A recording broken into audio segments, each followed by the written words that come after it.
Nós estamos lendo agora a história de Israel, né?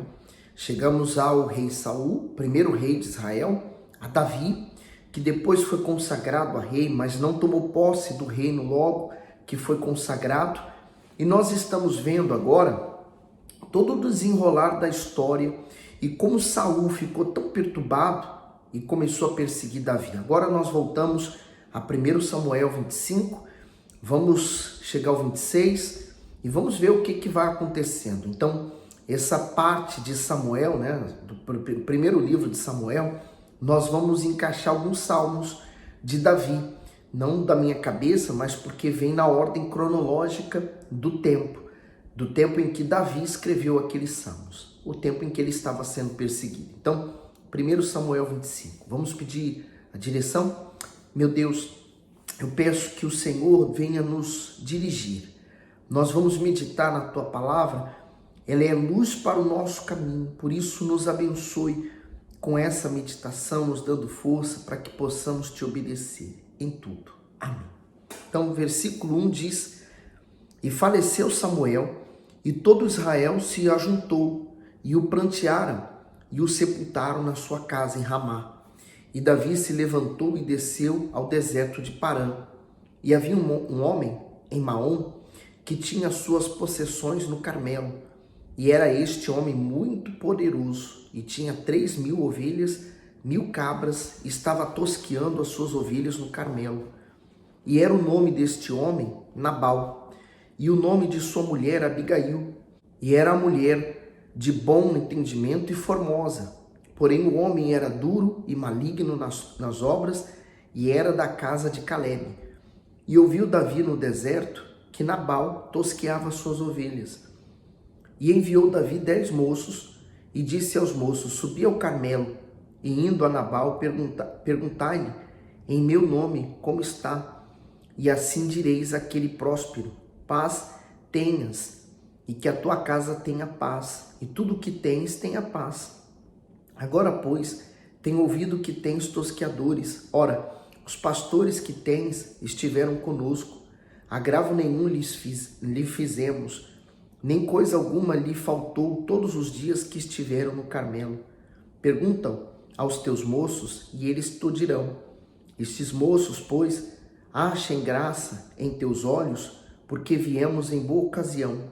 Dá, pois, a teus servos e a Davi, teu filho, o que achares à mão.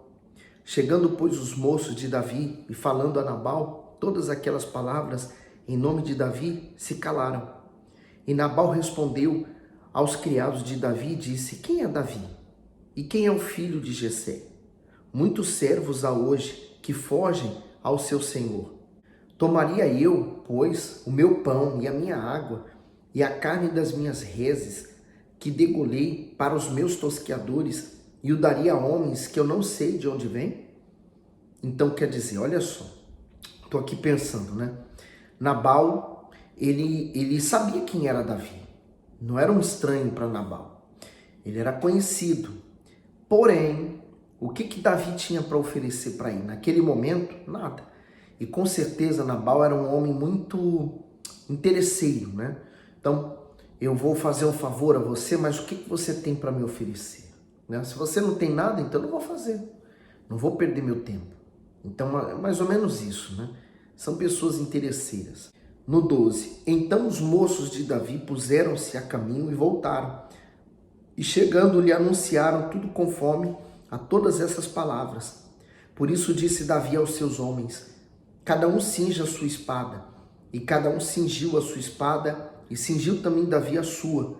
E subiram após Davi uns 400 homens, e 200 ficaram com a bagagem. Porém, um dentre os moços anunciou a Abigail, mulher de Nabal, dizendo: Eis que Davi enviou mensageiros desde o deserto a saudar o nosso amo, porém ele o destratou. Todavia aqueles homens têm-nos sido muito bons, e nunca fomos agravados por eles. E nada nos faltou em todos os dias que convivemos com eles, quando estavam no campo. De muro em redor nos serviram, assim de dia como de noite, todos os dias que andamos com eles, apacentando as ovelhas. Considera, pois, agora e vê o que hás de fazer, porque o mal já está de todo determinado contra o nosso amo, e contra toda a sua casa. Ele é um homem vil, que não há quem lhe possa falar. Então Abigail se apressou e tomou 200 pães, 2 odres de vinho, e 5 ovelhas guisadas, e 5 medidas de trigo tostado, e 100 cachos de passa, e 200 pastas de figos passados, e os pôs sobre os jumentos. E disse aos seus moços: ide adiante de mim, eis que vos seguirei de perto. O que, porém, não declarou a seu marido Nabal. E sucedeu que, andando ela montada no jumento, desceu pelo encoberto do monte. E eis que Davi e os seus homens lhe vinham ao encontro, e ela encontrou-se com eles. E disse Davi: na verdade que em vão tenho guardado tudo quanto este tem no deserto, e nada lhe faltou de tudo quanto tem, e ele me pagou mal por bem. Assim faça Deus aos inimigos de Davi, e outro tanto, se eu deixar até amanhã de tudo o que tem, até mesmo um menino. Vendo, pois, Abigail a Davi, apressou-se e desceu do jumento e prostrou-se sobre o seu rosto diante de Davi e se inclinou à terra. E lançou-se a seus pés e disse: ah, Senhor meu, minha seja a transgressão. Deixa, pois, falar a tua serva aos teus ouvidos e ouve as palavras da tua serva. Meu senhor, agora não faça a este homem vil, a saber, Nabal, impressão no seu coração, porque tal é ele, qual é o seu nome. Nabal é o seu nome, e a loucura está com ele. E eu, tua serva, não vi os moços de meu senhor que enviaste. Agora, pois, meu senhor, vive o Senhor e vive a tua alma, que o Senhor te impediu de vires com sangue e de que a tua mão te salvasse.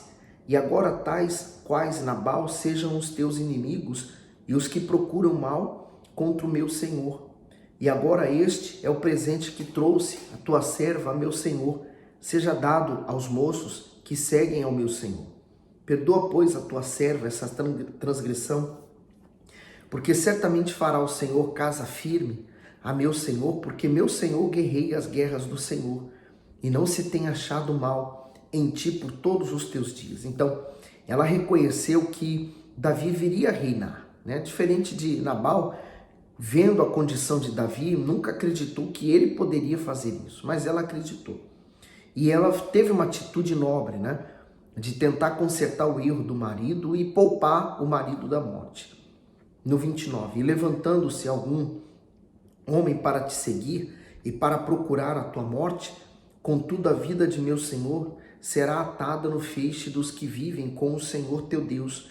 Porém a vida dos teus inimigos ele arrojará ao longe, como do meio do côvado de uma funda. E há de ser que, usando o Senhor com meu senhor conforme a todo o bem que já tem falado de ti, e te houver estabelecido príncipe sobre Israel, então meu senhor não te será um tropeço, por tropeço, nem por pesar no coração o sangue que sem causa derramaste, nem tampouco por ter se vingado o meu senhor a si mesmo. E quando o Senhor fizer bem ao meu senhor, lembra-te então da tua serva. Então Davi disse a Abigail: bendito o Senhor Deus de Israel, que hoje te enviou ao meu encontro. O comentário diz assim: Abigail foi um exemplo de mulher forte. Ela não concordou com os erros do marido. Por isso foi usada por Deus para impedir que Davi cometesse uma grande injustiça. Diante da sua atitude prudente, ela não demorou a ser honrada pelo Senhor. A mulher sábia toma atitudes com base na palavra do Altíssimo e não de acordo com os seus sentimentos. Quando as dificuldades vêm, ela se mantém firme e confiante, pois crê que Deus sempre dará a solução. Então, em outras palavras, o que ela queria dizer para Davi? Para Davi não cometer aquele crime e ficar manchado, né, a sua reputação diante das outras pessoas com aquilo que ele iria fazer, né? Era para ele evitar aquilo. E no sentido de que ela está dizendo que o próprio Deus iria fazer a justiça por ele, né? Que ele não tinha que se preocupar. Agora o 33. E bendito o teu conselho, e bendita tu, que hoje me impediste de derramar sangue e de vingar-me pela minha própria mão. Porque na verdade vive o Senhor Deus de Israel, que me impediu de que te fizesse mal, que se tu não te apressaras e não me vieras ao encontro, não ficaria Nabal até a luz da manhã, nem mesmo um menino. Então, a atitude que Davi faria iria comprometer o futuro também de Abigail, porque ela, pelo que nós entendemos na história, não tinha filhos com Nabal. Então, ela iria ser a maior prejudicada. Olha o comentário do 33 e 34. Me impediste de derramar sangue. Davi reconheceu que Abigail havia sido enviada pelo próprio Deus para evitar que ele sujasse suas mãos com sangue inocente. Mesmo sendo rei, ele parou para ouvir a voz daquela mulher que lhe deu sábios conselhos.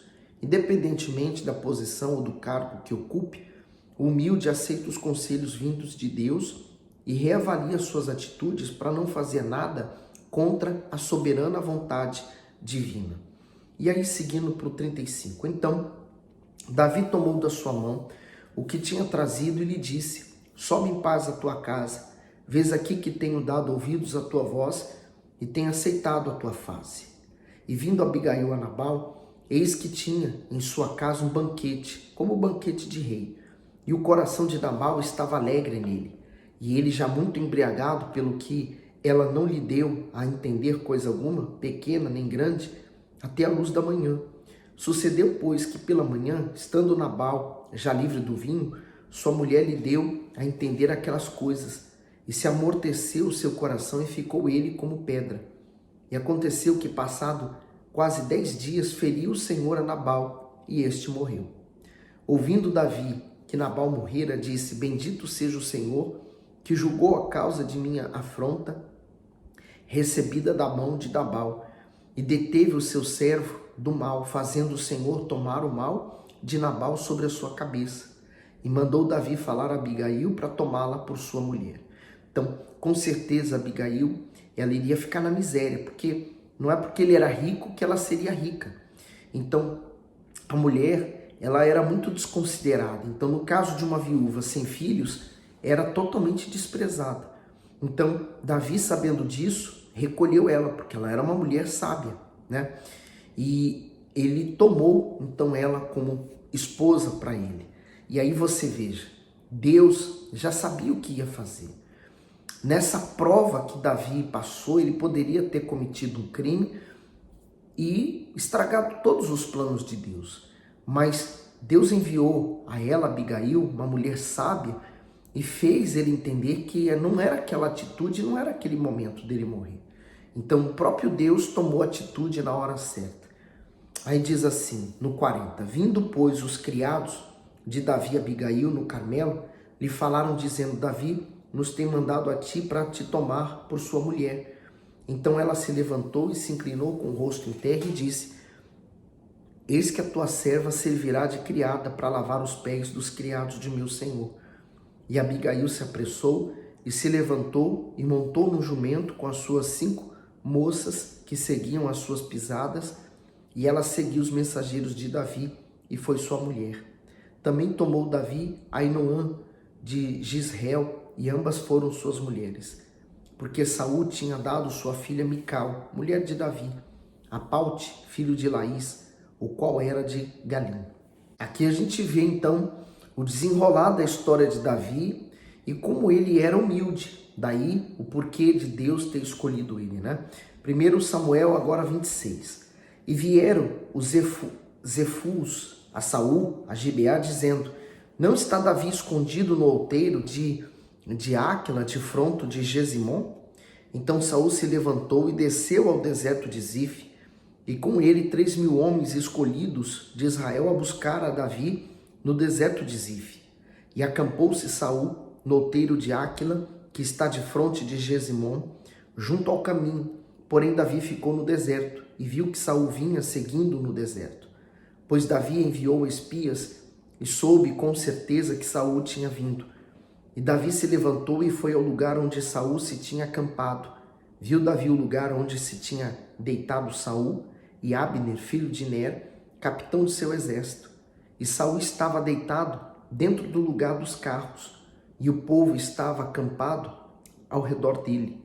E dirigindo-se Davi a Aimeleque, o Eteu, e Abisai, filho de Zeruia, irmão de Joabe, disse: quem descerá comigo a Saul ao arraial? Respondeu Abisai: eu descerei contigo. Foram, pois, Davi e Abissai de noite ao povo, e eis que Saul estava deitado dormindo dentro do lugar dos carros, e a sua lança estava afincada na terra, à sua cabeceira, e Abner e o povo deitavam-se ao redor dele. Então disse Abissai a Davi: Deus te entregou hoje nas mãos do teu inimigo. Deixa-me, pois, agora encravá-lo com a lança de uma vez na terra, e não o ferirei segunda vez. Sabe, da primeira vez deram esse conselho para Davi, mas para que Davi se vingasse. E não funcionou. Mas agora o conselho era para Davi que Deus entregou, Saul nas mãos de Davi, e como Davi não iria matá-lo, esse homem, o Abissai, falou assim: deixa que eu mato ele. Olha só, mais uma sugestão vinda do mal, Por isso que nós temos que estar em espírito para entender quando algo não vai nos fazer bem, O discernimento, que aquele conselho, aquela ideia não está vindo de Deus, mas está vindo do mal. Agora o 9: e disse Davi a Abissai: nenhum dano lhes faças, porque quem estendeu a sua mão contra o ungido do Senhor e ficou inocente. Disse mais Davi: vive o Senhor, que o Senhor o ferirá, ou o seu dia chegará em que morra, ou descerá para a batalha e perecerá. O comentário diz: nenhum dano lhe faças. Davi sabia que Davi prestaria contas diretamente a Deus pelos seus maus desígnios. Por isso ele não cometia nenhum dano contra ele, nem permitia que algum dos seus soldados o fizesse. Ao sofrermos qualquer tipo de injustiça, perseguição ou calúnia, jamais devemos pensar em nos vingar e tampouco nos permitir ficar amargurados. Ao contrário, devemos crer que no momento certo Deus julgará a nossa causa e agirá em nosso favor. Cabe somente a Ele fazer justiça. Então, essa tinha que ser a atitude de Davi e a atitude de todos que hoje sofrem uma injustiça, uma perseguição, e que às vezes a vontade é de se vingar, mas você entrega essa vingança a Deus. Deixa Deus tratar de tudo. Você se alivia desse fato porque ele já não é seu. No 11: o Senhor me guarde de que eu estenda a mão contra o ungido do Senhor. Agora, porém, toma a lança que está à sua cabeceira e a bilha de água e vamos-nos. Tomou, pois, Davi a lança e a bilha de água da cabeceira de Saul e foram-se. E ninguém houve que o visse, nem que o advertisse, nem que acordasse, porque todos estavam dormindo, porque da parte do Senhor havia caído sobre eles um profundo sono. E Davi, passando ao outro lado, pôs-se no cume do monte, ao longe, de maneira que entre eles havia grande distância. E Davi bradou ao povo e a Abner, filho de Ner, dizendo: não responderás a Abner? Então Abner respondeu e disse: quem és tu que bradas ao rei? Então disse Davi a Abner: porventura não és homem? E quem há Israel como tu? Por que, pois, não guardaste o rei teu senhor? Porque um do povo veio para destruir o rei teu senhor. Não é bom isso que fizeste.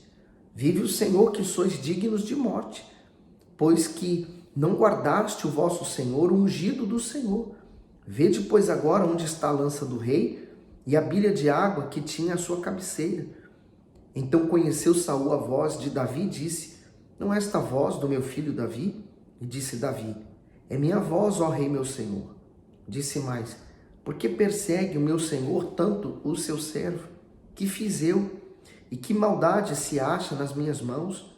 Quer dizer, Abner, ele era um grande soldado, general de Saul. Então, com certeza, Saul ouviu os conselhos de Abner. E talvez Abner nunca foi interessado em falar para Saul não perseguir Davi, que não valia a pena. Talvez ele incentivasse, daí Davi ter provocado Abner e ter falado: olha, ele é digno de morte, porque ele não guardou ao rei. Quer dizer, ele era um grande inimigo de Davi.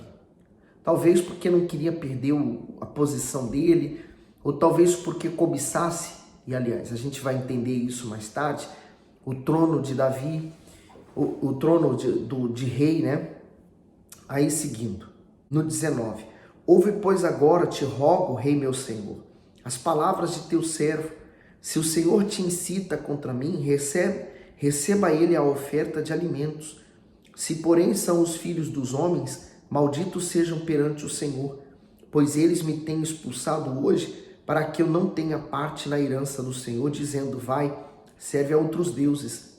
Agora, pois, não derrame o meu sangue na terra diante do Senhor, pois saiu o rei de Israel em busca de uma pulga, como quem persegue um perdiz nos montes. Então disse Saul, pequei, volta meu filho Davi, porque não tornarei a fazer-te mal, porque foi hoje preciosa a minha vida aos teus olhos, eis que procedi loucamente e errei grandissimamente.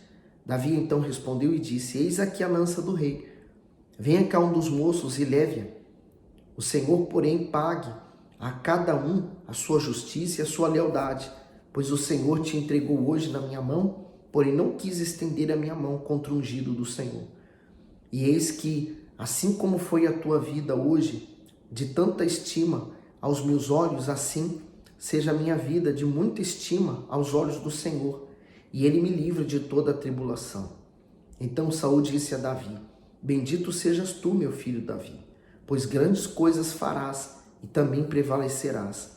Então Davi se foi pelo seu caminho e Saul voltou para o seu lugar. Aqui acho que fica bastante nítido que Saul estava acompanhado de pessoas que tinham ódio de Davi. E eles incentivavam, com certeza, Saul a perseguir Davi. Daí você entender tanto ódio de Saul contra Davi e ele querer tanto matar Davi a qualquer custo, né? Talvez aqueles que estavam ao redor de Saul, eles não queriam que Davi reinasse. Então, sabe aquela pessoa que gosta de jogar mais lenha na fogueira porque ela quer ver o fogo ainda maior? Então, eu acredito que seja isso. São os bajuladores, né? Que temos que ter muito cuidado com eles, com aquilo que nós ouvimos. Davi teve o cuidado de ouvir aquele que estava com ele, Abissai, mas ele não deu ouvidos àquela voz, porque aquela voz não vinha de Deus. De fato, Deus colocou um sono profundo naquelas pessoas que não viram ele. Era uma oportunidade dele acabar com o problema dele ali, mas ele não queria se vingar com as próprias mãos. Ele deixou isso para Deus. Assim, é um exemplo, né? Por que você não deixa o seu problema para Deus? Às vezes, você está aí lutando com a força do seu braço e é aí que o diabo tem ganhado, porque quando você luta na força do braço, você está dando condições para o diabo continuar lutando contra você. Olha só o estado que você chegou, olha como você está, vale a pena? Não vale a pena. Então, entrega essa luta para Deus, consagra para Ele as suas batalhas e deixa Deus trabalhar. Quando você faz isso, você está agindo sua fé. E você está então crendo que Deus vai atuar e as coisas vão dar certo. Vamos confiar em Deus? Entrega tudo para Ele. Talvez você diga assim, olha, eu entreguei, então entrega de novo. Porque enquanto você ficar ansioso, querendo agir com as próprias mãos, é porque você não entregou, ainda está nas tuas mãos. Quando você de fato entrega, há uma confiança, há uma paz. Se está faltando é porque não entregou ainda. Faça o mais breve possível, tá bom? Que Deus continue te abençoando e iluminando. Não esqueça de fazer o seu comentário, dê o seu gosto e manda esse vídeo para várias pessoas, tá bom? Fique bem.